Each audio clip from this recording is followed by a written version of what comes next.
Zara's crystalline wings folded against her back as the escape pod's hull groaned under the atmospheric pressure. The primitive planet's gravity felt wrong, too heavy for her delicate frame that had evolved in the low-gravity environments of the ethereal collective's floating cities.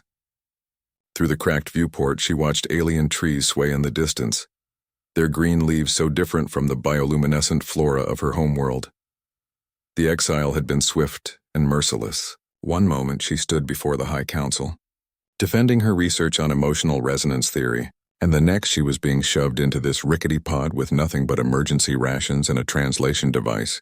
Her crime, suggesting that the inferior species they encountered might possess forms of intelligence worthy of study rather than conquest.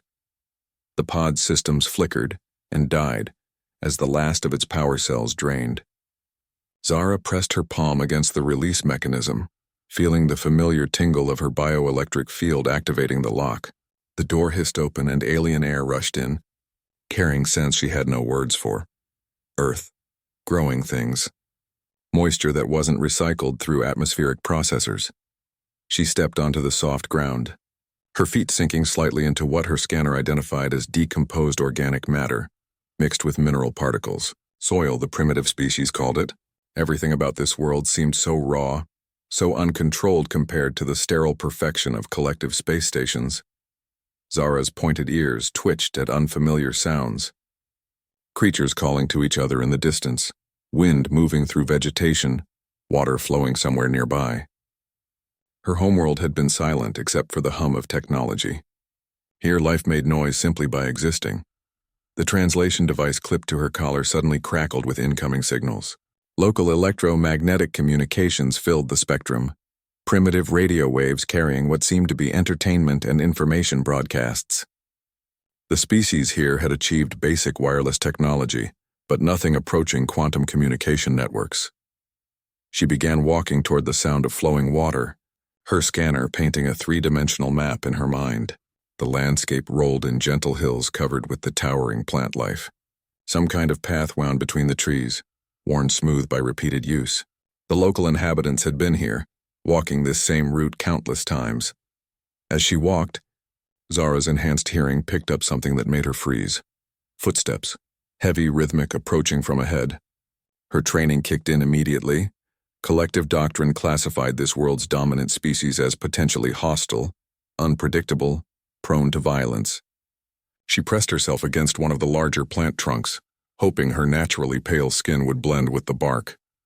The footsteps grew closer, accompanied by a strange rhythmic sound she couldn't identify.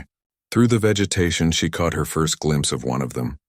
The being walked upright on two legs like her own people, but was significantly larger and more robust. Its skin was dark brown and it was covered in woven materials rather than going naturally bare as was proper. Most shocking of all, it was making sounds. Not communication exactly, but some kind of vocalization that rose and fell in patterns. Singing, her translation device whispered. The human is singing.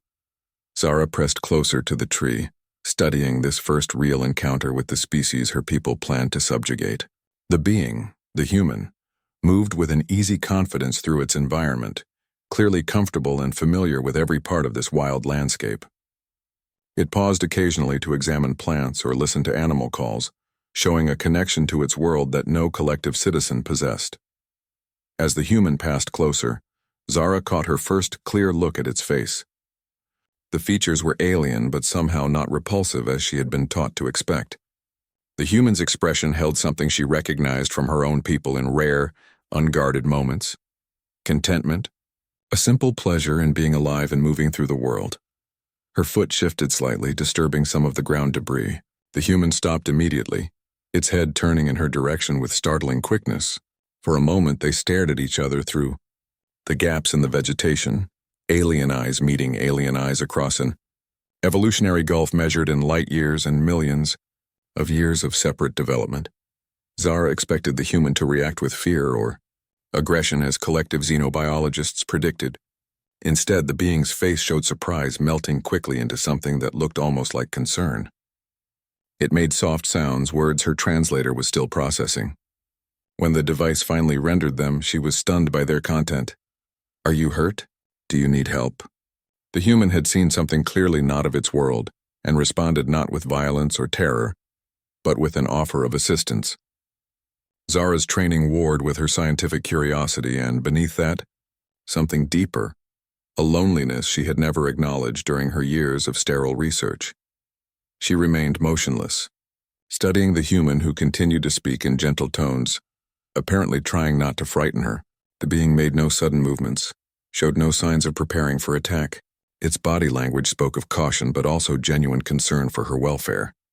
Eventually, the human seemed to realize she was not going to respond.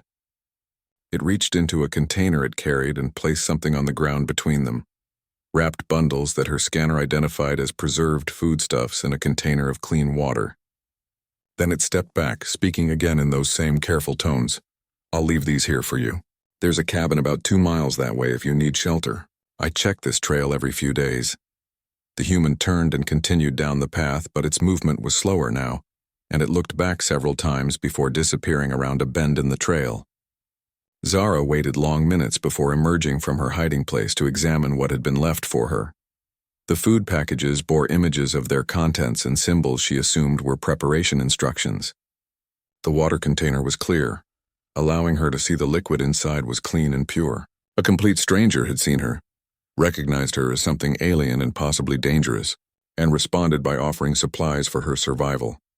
As the alien sun began to set, painting the sky in colors that existed nowhere in collective space, Zara sat beside the trail holding the human's gifts and reconsidering everything she thought she knew about this species. Her exile to this primitive world was beginning to seem less like punishment and more like an opportunity to study something far more complex than her people had ever imagined. The darkness brought new sounds and new questions about what she might discover among these peculiar beings, who sang while walking and offered aid to strange creatures they found lost in their wilderness. 3 days had passed since Zara's first encounter with the human, and she had survived on the supplies he left behind. The preserved foods were surprisingly nutritious, though their flavors were unlike anything from her world. She had also discovered that the flowing water nearby was safe to drink, cleaner than the recycled atmospheric moisture she was accustomed to. The cabin the human mentioned proved to be a simple wooden structure tucked into a clearing surrounded by towering trees. Zara had approached it carefully, scanning for defensive systems or surveillance equipment, but found only basic construction using local materials. No energy signatures, no automated systems, just carefully fitted pieces of processed plant matter sealed against the elements. Inside, she found more evidence of the human's puzzling nature. The space was organized but not sterile, functional but decorated with objects that served no apparent purpose beyond visual appeal. Dried plants hung from the ceiling, their scents filling the air. Images of landscapes and other humans covered the walls, captured with some kind of light recording technology. Most intriguing were the books. Hundreds of them, bound collections of printed symbols that her translator identified as written language. Her people had abandoned physical information storage millennia ago in favor of direct neural downloads. Yet these humans still created physical objects to hold their thoughts and stories, handling them with obvious care and affection. Zara was examining one of these books when she heard the footsteps again. The same human was returning, this time carrying what appeared to be freshly harvested plant materials and recently deceased animal proteins. Through the window, she watched him approach the cabin with the same easy confidence he had shown on the trail. He paused at the door, apparently noting signs of her presence inside. Instead of entering immediately, he called out in those same gentle tones her translator was becoming more familiar with. "Hello? I know someone's here. I brought fresh food if you're hungry. I'm not going to hurt you." The human waited patiently outside his own dwelling, giving her time to decide how to respond. Zara realized she was facing a choice that would determine the direction of her exile. She could continue hiding, studying these beings from a distance as her training suggested, or she could engage directly, risking exposure but potentially learning far more than observation alone could teach. Scientific curiosity won. Zara moved to the door and activated its simple mechanical opening system. The human stood several steps back, his hands visible and empty of weapons. Up close, she could see details her scanner had missed, the intricate patterns in his eyes, the countless tiny variations in his skin tone, the complex structure of his facial features that somehow conveyed emotional states. "My name is Marcus. he said, speaking slowly and clearly. I live here alone mostly. You're safe. The concept of living alone was almost incomprehensible to Zara. Collective citizens were never isolated from the neural network that connected all minds in a constant flow of shared consciousness. Yet this human seemed not just comfortable with solitude but to have chosen it deliberately. I am Zara, she replied, her voice activating the translation device. She watched Marcus's face carefully as her words were converted into his language and broadcast through the device's speakers. His eyes widened at the sound of the artificial translation, but his expression showed fascination rather than fear. He looked at the device with obvious interest, then back at her face with something she was beginning to recognize as that uniquely human concern for others' welfare. That's incredible technology, he said. Are you from somewhere else? Like really far away? Zara found herself appreciating his directness. Yes, very far. I am no longer welcome among my people. Marcus nodded as if exile was a concept he understood well. Political refugee or ideological differences? The question surprised her with its sophistication. Her people's briefings had portrayed humans as primitive and simple-minded.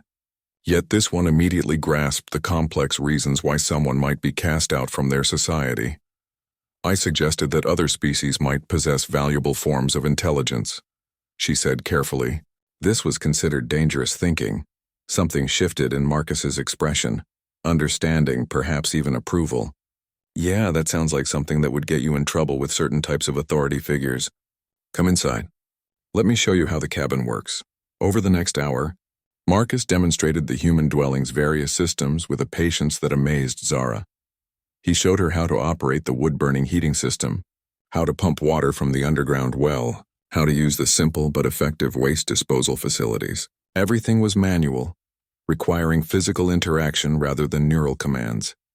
Most people live in cities with more advanced systems, he explained as he demonstrated the hand-operated water pump. But I prefer this. There's something satisfying about understanding exactly how everything works. Being able to maintain and repair it yourself.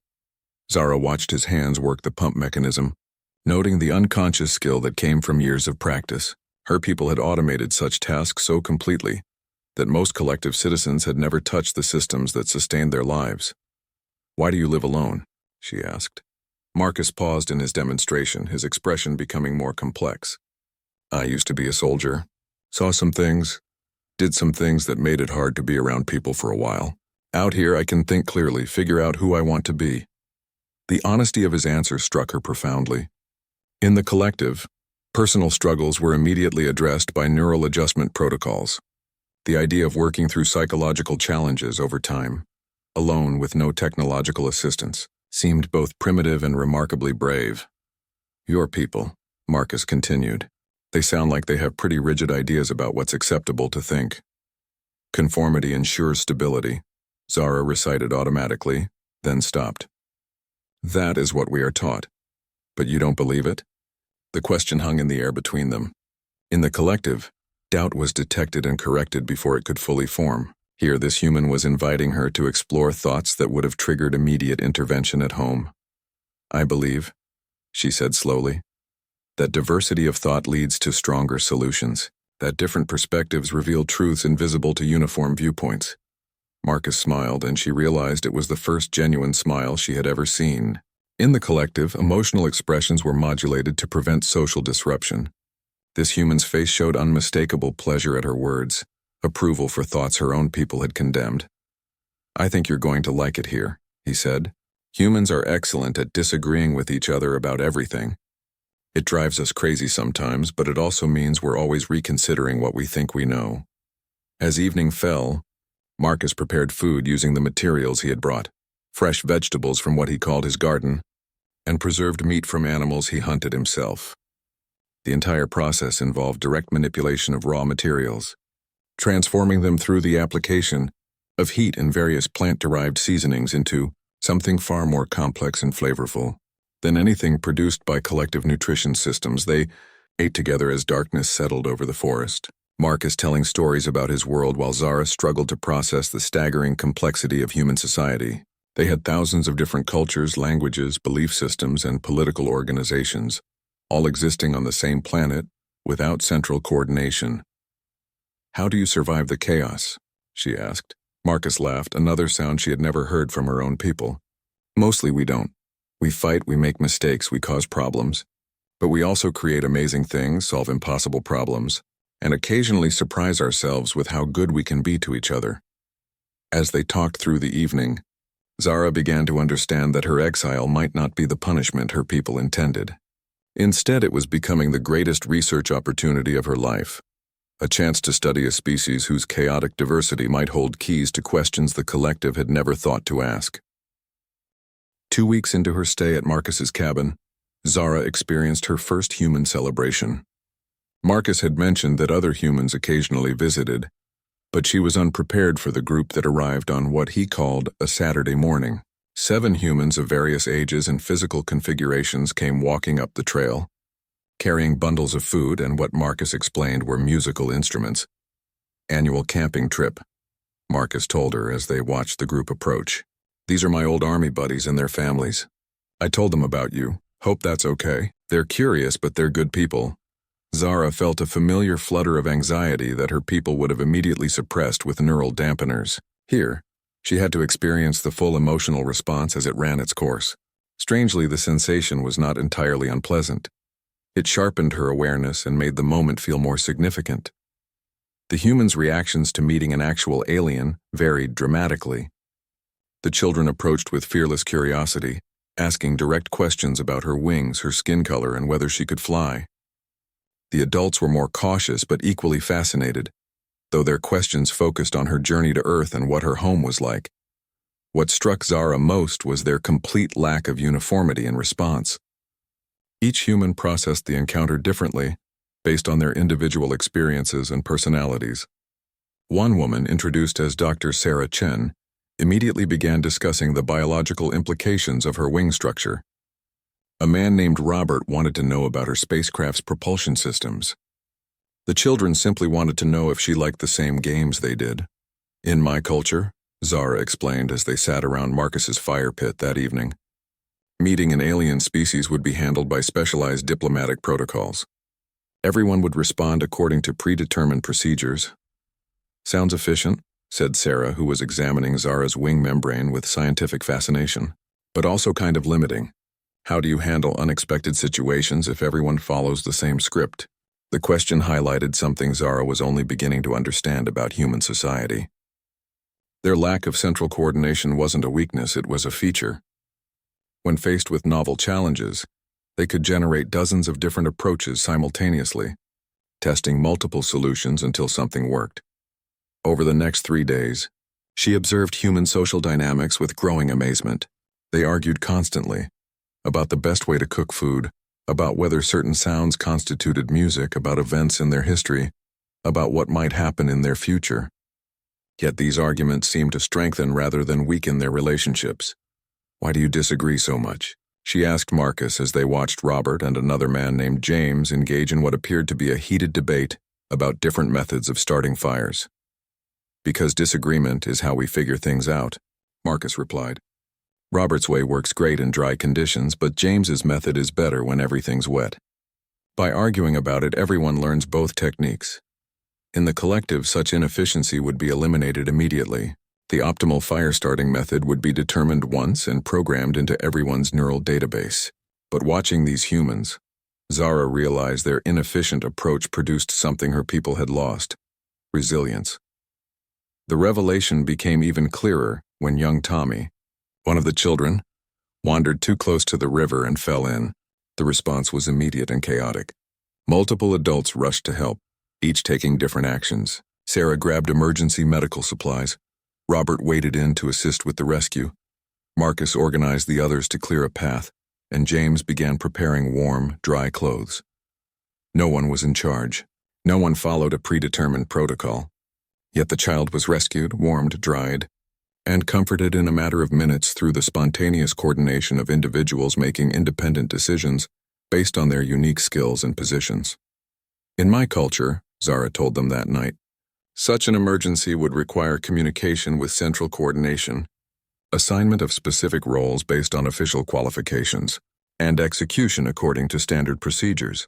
How long would that take?" asked Sarah. Perhaps 5 to 10 minutes for a minor incident like this. The humans exchanged glances. Tommy would have drowned, said Robert quietly. The simple statement hit Zara with unexpected force. Her people's superior organization and efficiency would have resulted in a child's death in this situation. The humans' messy, uncoordinated approach had saved a life in seconds. That night, as the group settled into sleep around the dying fire, Zara lay awake considering the implications. Everything she had been taught about efficiency, order, and proper civilization was being challenged by these people who somehow managed to function, well, without any of the systems her people considered essential. The next morning brought another revelation when she observed the humans' approach to education. Tommy, still subdued from his experience in the river, was having trouble with what Sarah called his mathematics homework. Instead of accessing a neural download of mathematical concepts, the adults took turns explaining different approaches to the same problem. Marcus showed him a visual method using small stones. Sarah explained the logical steps in sequence. Robert demonstrated a pattern recognition technique he had learned in the military. Each approach was different. Each highlighted different aspects of the mathematical concept, and Tommy was encouraged to choose whichever method made the most sense to him. Why not simply install the mathematical knowledge directly? Zara asked. Because then he wouldn't really understand it, explained Sarah.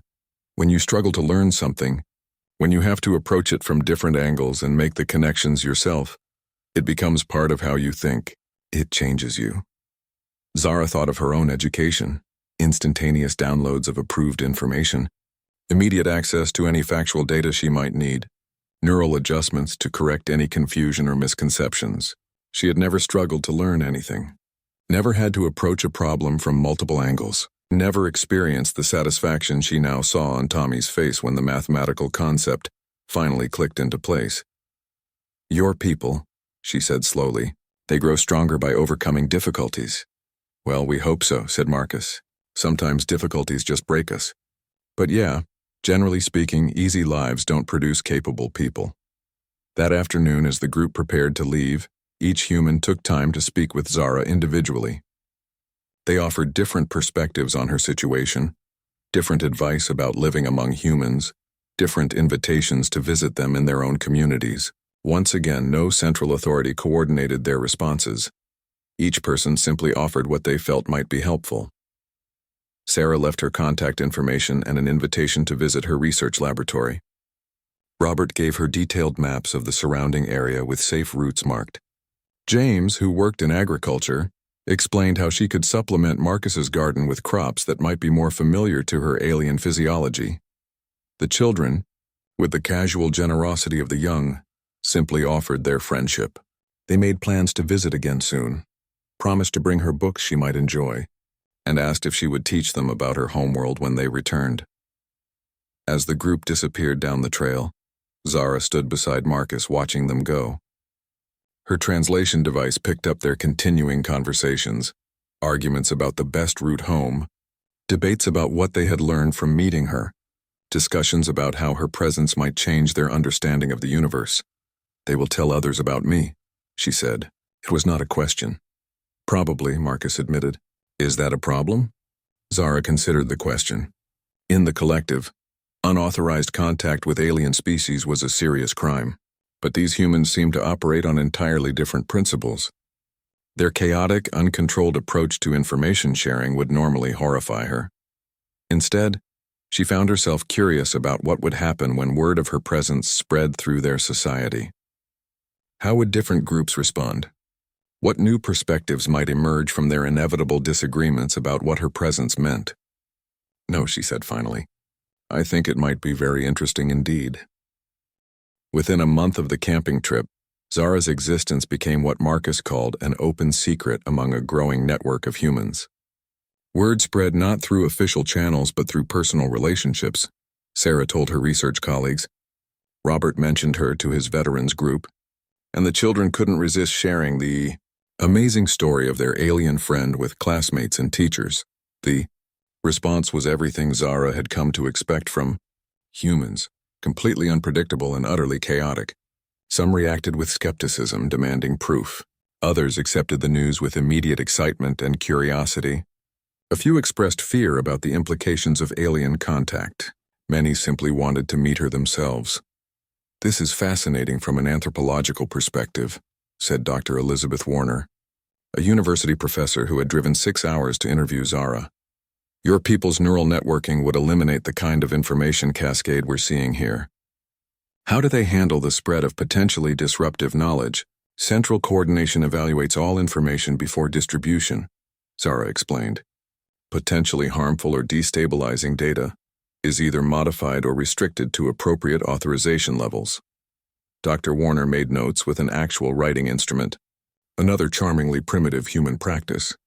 "And who determines what constitutes harmful information?" "The governing council, guided by stability algorithms that predict social disruption potential." "Ah. And I'm guessing your ideas about other species fell into the disruptive category?"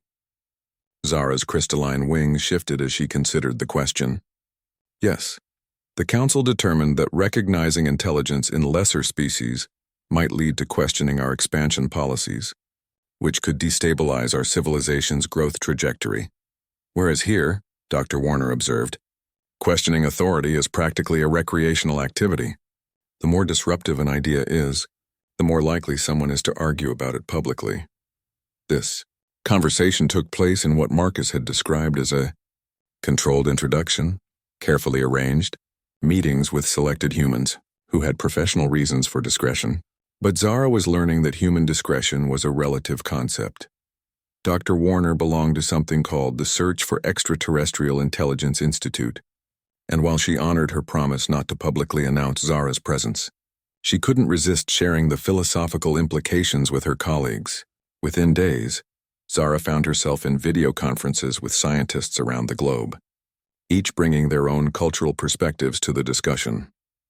Dr. Kenji Nakamura from Tokyo approached the situation through the lens of cultural anthropology, fascinated by how different societies might organize themselves around shared consciousness. Dr. Amara Okafor from Lagos focused on the political implications of centralized knowledge control. Dr. Elena Volkov from Moscow wanted to understand the technological requirements for maintaining such a vast neural network. "Your civilization sounds incredibly efficient," Dr. Nakamura observed during one of these sessions. "But efficiency in pursuing what goals? Who originally decided what outcomes were desirable?" Zara found herself unable to answer. In the collective, such questions were simply not asked. The current social structure had evolved over millennia, each generation building on the decisions of the previous one without fundamental reconsideration. "We pursue stability, growth, and the expansion of collective knowledge," she said finally. "But why those particular goals?" pressed Dr. Okafor. "Stability for its own sake can become stagnation. Growth without purpose can become destructive. Knowledge without wisdom can be dangerous." These conversations forced Zara to examine assumptions she had never questioned. Her people pursued these goals because they had always pursued them, because the neural network reinforced their importance, because questioning them was literally unthinkable for most collective citizens. "I think," she said slowly, "my people may have optimized themselves for certain outcomes without remembering why those outcomes were originally chosen." Dr. Volkov leaned forward on her screen. "This is why we argue so much. Constant disagreement forces us to keep justifying our choices, to remember why we believe what we believe." The insight was profound and troubling. If Dr. Volkov was correct, then human chaos wasn't a sign of primitive development. It was a sophisticated mechanism for preventing the kind of intellectual stagnation that might have overtaken the collective. This realization was reinforced when Zara experienced her first human political disagreement. Marcus had taken her to what he called a town hall meeting in the nearest small community, where local citizens were debating whether to approve a new development project that would bring jobs but might harm local wildlife.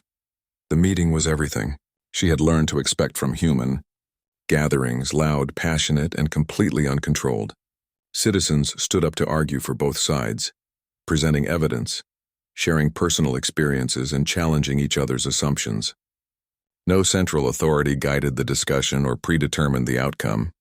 "This is terribly inefficient," Zara whispered to Marcus as they watched a particularly heated exchange between an environmental scientist and a construction worker. Sure, Marcus agreed. But look what's happening. The scientist is learning about the economic pressures facing working families. The construction worker is hearing detailed explanations of ecological impact studies. Everyone in the room is being exposed to information they might not have sought out on their own.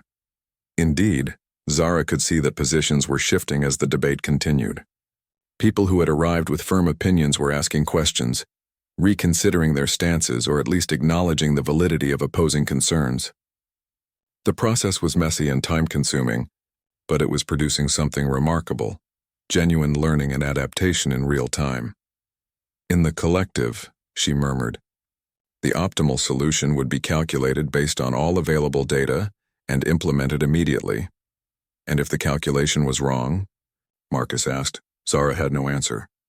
In the collective, calculations were not wrong. They were based on complete information processed by infallible algorithms. Except she was beginning to realize information was never truly complete, and algorithms reflected the biases and assumptions of their creators. The town hall meeting ultimately reached a compromise that satisfied no one completely, but addressed the major concerns of all parties. The development would proceed with modifications to protect critical wildlife habitat, funded partially through a local tax increase that the workers had agreed to support in exchange for guaranteed employment opportunities. Nobody got everything they wanted, Zara observed as they walked home. Exactly, said Marcus, which probably means it was a pretty good solution. When everyone's a little unhappy, it usually means the compromise was fair. That night, Zara contacted Sarah Chen through the communication system Marcus had helped her set up. She found herself needing to discuss what she was learning with someone who might understand the scientific implications. I think my people may have made a fundamental error, she told Sarah during their video call. We optimized for efficiency and eliminated conflict, but we may have also eliminated our ability to adapt and grow. Sarah nodded thoughtfully. Evolution requires variation and selection pressure. If you remove all the chaos and disagreement, you also remove the mechanisms that drive positive change. But you have so many problems, Zara pointed out. Wars, poverty, environmental destruction. Surely coordination and central planning would solve these issues more effectively. Maybe, Sarah admitted. But historically, our biggest advances have come from people who disagreed with the conventional wisdom. If we had a system that prevented disagreement, we might have solved some problems. But we also might have prevented discoveries that led to even better solutions. As they talked, Zara realized she was participating in exactly the kind of free-form intellectual exploration that would be impossible in the collective. She and Sarah were following their curiosity wherever it led, building on each other's ideas, challenging assumptions, and reaching insights that neither could have achieved alone. I need to understand more about how your political systems work, she told Sarah. And your economic systems, your educational approaches, your methods of scientific research. I think I'm beginning to see patterns that my people have never considered. Well, said Sarah with a smile, you've come to the right species for that. We've tried just about every possible way of organizing society, and we're still experimenting with new approaches. Want me to put together a reading list? As Zara ended the call and prepared for sleep, she reflected on how much her understanding had changed in just a few weeks. Her exile was becoming the greatest education of her life, and she was starting to suspect that what she was learning might be important enough to change how her people viewed the entire universe. 3 months after her arrival, Zara faced her first real test of human problem-solving when a crisis struck the local community. A late spring storm had damaged the area's primary bridge, cutting off access to medical facilities for several isolated farms. Traditional repair crews would take weeks to reach the remote location, but several families had members requiring regular medical treatment. Marcus received the news through the informal communication network that connected the scattered homesteads. Radio, calls, phone messages, and neighbors stopping by to share information. Within hours, the cabin became an impromptu coordination center as people began arriving to discuss solutions. The county says 6 weeks minimum for official repairs, reported Jim Brady, a farmer whose wife needed kidney dialysis treatments. They have to do environmental impact studies, get permits, bring in certified engineers. Jenny Morrison's baby is due any day, added another voice. And old Pete hasn't had his heart medication in 3 days. Zara watched with fascination as the group grappled with the problem. No one was officially in charge, yet leadership emerged organically. Sarah Chen, visiting for the weekend, immediately began calculating load requirements and stress factors for a temporary solution. Robert started inventorying available materials from various farms and workshops. Marcus coordinated communications with the affected families. We could build a temporary footbridge, suggested a local contractor named Bill. Nothing fancy, but enough to get people across safely. What about vehicles? Asked Jim. Medical. Equipment, emergency transport. Cable system, said Robert immediately. Like they use in mountainous areas. Rig up a platform that can carry a stretcher or wheelchair. Zara found herself drawn into the planning despite having no relevant experience. Her analytical training proved useful in calculating weight distributions and stress loads, while her outsider perspective helped identify assumptions the humans hadn't questioned. Why not contact your central government for emergency assistance, she asked. The group exchanged glances. They'd send a temporary relief coordinator who would spend 2 weeks assessing the situation, then request resources from 3 different agencies that would each require separate authorization processes, explained Sarah. We'd have grandparents dying while bureaucrats filled out forms.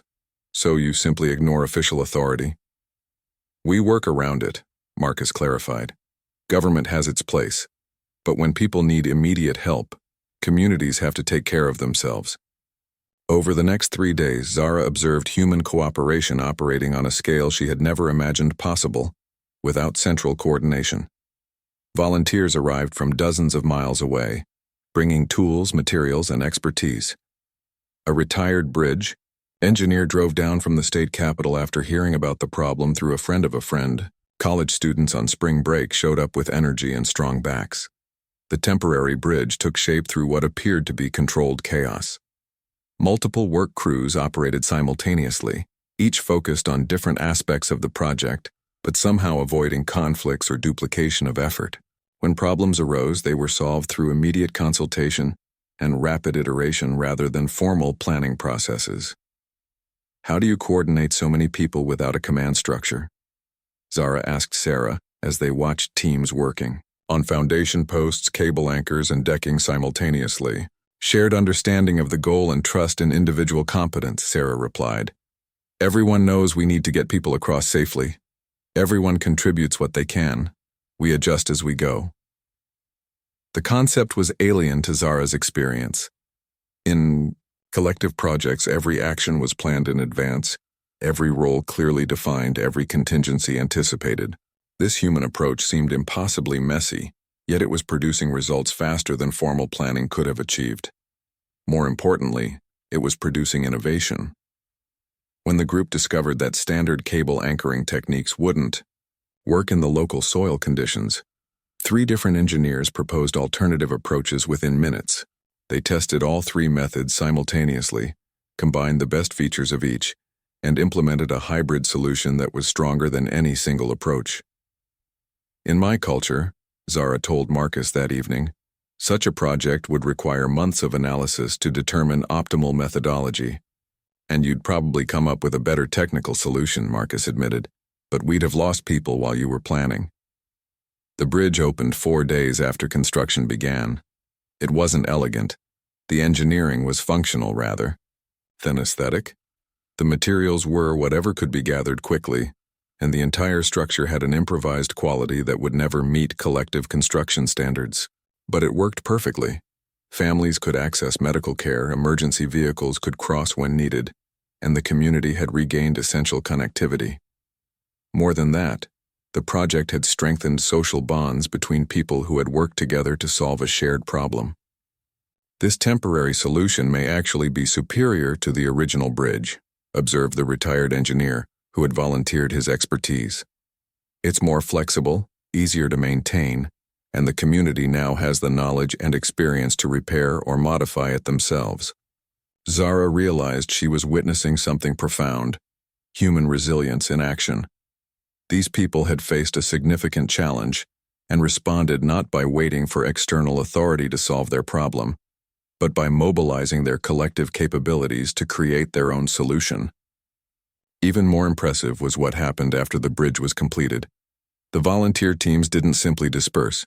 They began identifying other community needs that could benefit from similar collaborative approaches. Plans emerged for a community workshop where people could share tools and knowledge, a cooperative garden to improve local food security, and a communication network to better coordinate responses to future emergencies. You have created something beyond the immediate solution, Zara observed during the celebration that followed the bridge's completion. Yeah, said Jim Brady, whose wife was now able to reach her dialysis treatment safely. We remembered that we're pretty good at solving problems when we work together. Dr. Warner, who had arrived to document the community response, was equally impressed. This is exactly what sociological research suggests should happen, but it's rare to see it work so smoothly in practice. You've created what we call social capital, networks of relationships and trust that make future cooperation easier. That evening, as the celebration continued around a bonfire near the new bridge, Zara found herself reflecting on the implications of what she had witnessed. The humans had demonstrated capabilities that challenged every assumption her people held about the necessity of central coordination and formal authority. Your species, she told Marcus as they watched people sharing food, stories, and plans for future projects, may be far more advanced than mine in ways we never considered measuring. We're just doing what humans do, Marcus replied. We take care of each other. But Zara was beginning to understand that just doing what humans do might represent a form of social technology more sophisticated than anything the collective had developed. These people had solved a complex logistical problem, strengthened their community, and created frameworks for addressing future challenges, all without a single authority figure, algorithm, or predetermined protocol. As she listened to their conversations, she heard plans being made, relationships being strengthened, and knowledge being shared freely among people who had every reason to compete with each other, but chose cooperation instead. The contrast with her own culture, where competition was eliminated through neural adjustment but cooperation was mandated rather than chosen, couldn't have been more stark. Marcus, she said quietly, I think I need to document what I'm learning here. My people need to understand what they're missing. You thinking about going home eventually? Zara considered the question as she watched the humans around the fire, their faces animated in the flickering light as they planned and dreamed together. I don't know if I can, she said, but I know I can't let this knowledge die with me. 6 months after her exile began, Zara made a discovery that changed everything. While helping Marcus repair the cabin's roof, her scanner detected artificial energy signatures in the upper atmosphere, the unmistakable quantum resonance pattern of collective surveillance equipment. They're watching, she told Marcus, her voice tight with sudden fear. My people know where I am. Marcus stopped working and looked up at the sky, though the devices were far beyond visual range. How long do you think they've been there? Unknown. Collective surveillance technology is designed to be undetectable by primitive sensors. She paused, realizing how that sounded. I apologize. I meant less advanced technology. No offense taken. Question is, what do they want? Zara's mind raced through possibilities, none of them comforting. The collective didn't maintain surveillance on exiles unless they posed a continuing threat. Her integration into human society, her growing network of contacts, her detailed observations of human capabilities, all of this could be seen as dangerous intelligence gathering. I have been documenting everything, she admitted. Human social structures, problem-solving methods, technological capabilities. If they believe I'm preparing some kind of report, are you? Marcus asked directly. The question forced Zara to confront something she had been avoiding. Over the months, her observations had evolved from idle curiosity to systematic analysis. She had filled dozens of data storage devices with detailed notes on human behavior, social organization, and innovation methods. Without fully realizing it, she had been conducting the most comprehensive study of human civilization any collective citizen had ever attempted. Yes, she said finally, I think I have been. That evening, her worst fears were confirmed when her emergency communicator activated for the first time since her arrival. The device projected a holographic image of High Coordinator Vex, her former supervisor and the individual who had ordered her exile. Researcher Zara, Vex's image spoke with the emotionless tone characteristic of high-ranking collective officials. Your continued activities have been noted. You will prepare for extraction in 7 standard time units. Extraction? Zara felt her wings flutter with anxiety. I was sentenced to permanent exile. Circumstances have changed. Your detailed study of the primitive species has proven unexpectedly valuable. The Council requires your data for strategic planning purposes. The implication hit Zara like a physical blow. Her research, intended to demonstrate human sophistication and worthiness of respect, was going to be used to plan their conquest more effectively. I will not cooperate, she said immediately. Vex's expression didn't change. Cooperation is not required. Extraction will proceed as scheduled. Comply or face memory extraction protocols. The hologram flickered out, leaving Zara staring at empty air. Memory extraction was a traumatic procedure that would strip away not just her research data, but potentially her entire personality. She would survive physically, but everything that made her who she was might be lost. How bad is this? Marcus asked quietly. They will take everything I have learned and use it to better understand how to control your people, Zara said, her voice breaking. My exile was supposed to protect you by removing a voice that spoke for your worth. Instead, I have provided them with detailed intelligence on your capabilities and vulnerabilities. Marcus was silent for a long moment, processing the implications. Can you destroy the data? They don't need the stored data. Memory extraction will recover everything directly from my neural pathways. Then we need to get you away from here. Zara shook her head. Collective tracking technology operates on quantum entanglement principles. As long as I remain in this dimensional space, they can locate me anywhere on your planet. As the reality of the situation sank in, Zara realized she faced an impossible choice. Submit to extraction and betray the humans who had shown her kindness, or resist and face mental destruction while still being forced to provide the intelligence her people sought. But Marcus surprised her, as he had so many times before. There's a third option, he said. We share the information with everyone. I don't understand. Your people want to use your research to plan conquest, right? That only works if the target population doesn't know what's coming.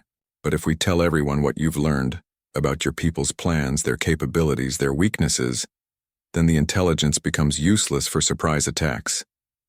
Zara stared at him in amazement. You would deliberately spread classified information about an alien threat?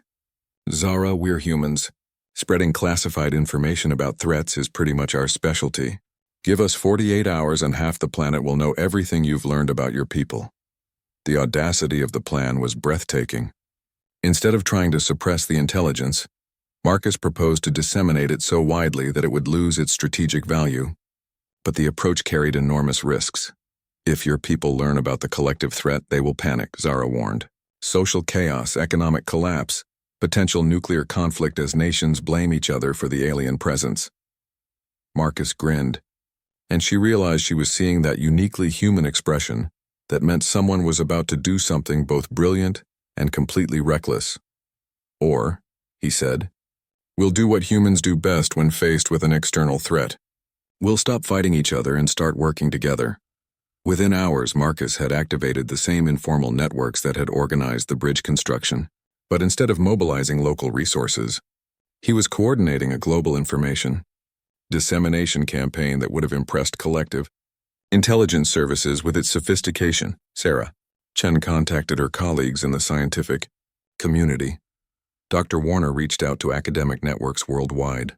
Robert used military connections to alert veteran organizations and active duty personnel who could spread the information through official channels without triggering security protocols. The children, with their natural enthusiasm for sharing exciting news, told teachers and friends. Their parents contacted neighbors and coworkers. Within 6 hours, Zara's research was spreading through human social networks faster than any official announcement could have reached the same audience. This is not how information distribution is supposed to work. Zara protested as she watched Marcus coordinate communications with people across multiple continents. This is exactly how it's supposed to work, Marcus replied. Humans share information horizontally through personal relationships instead of vertically through authority structures. Makes us much harder to control through propaganda or misinformation. As news of the alien threat spread, Zara watched human responses with fascination and growing hope. Instead of the panic she had predicted, she saw the same pattern of cooperative problem-solving that had built the temporary bridge. Scientists began collaborating on defensive technologies. Military leaders shared intelligence across national boundaries. Economic planners started coordinating resource allocation strategies. Religious leaders preached unity in the face of external threat. Politicians, perhaps most surprisingly, began setting aside partisan differences to address the common danger. Your people made a fundamental error, Zara told the empty air where Vex's hologram had appeared, though the coordinator was no longer listening. They assumed human chaos and disagreement represented weakness. But your threat is turning that chaos into focused cooperation. As the 48-hour deadline approached, Zara realized something remarkable was happening. Humanity was not just preparing to defend itself, it was evolving in real time. The same diversity of thought and approach that had impressed her during her months on Earth was now generating thousands of innovative ideas for dealing with a threat they had never imagined. Whatever happens when they come for me, she told Marcus as they watched the sun set on what might be her last day of freedom. Your people are not the same species they were when I arrived. The threat has made you stronger, yeah? Well, Marcus said with typical human understatement, we're pretty good at rising to the occasion when we need to. As night fell, Zara prepared for extraction with a sense of peace she hadn't expected. Her exile had begun as punishment, but it was ending as triumph. She had learned truths about intelligence, cooperation, and resilience that would change how the universe understood the nature of consciousness itself. And thanks to human networks, those truths would survive even if she didn't. The collective extraction ship materialized in Earth's atmosphere exactly 7 standard time units after Vex's ultimatum. Its quantum displacement drives bending space-time around the sleek vessel. Zara stood in the forest clearing with Marcus, watching her people's technology demonstrate capabilities that human science was still decades from achieving. But this time, she wasn't watching alone. Word of the extraction deadline had spread through human networks with the same viral efficiency that had distributed her research. Instead of hiding as she had during her first encounter with Marcus, Zara now found herself surrounded by representatives of the species she had come to understand and respect. Dr. Sarah Chen stood nearby with a team of physicists, their instruments recording every aspect of the alien vessel's approach. Military observers from a dozen nations monitored the situation through satellite feeds and ground-based sensors.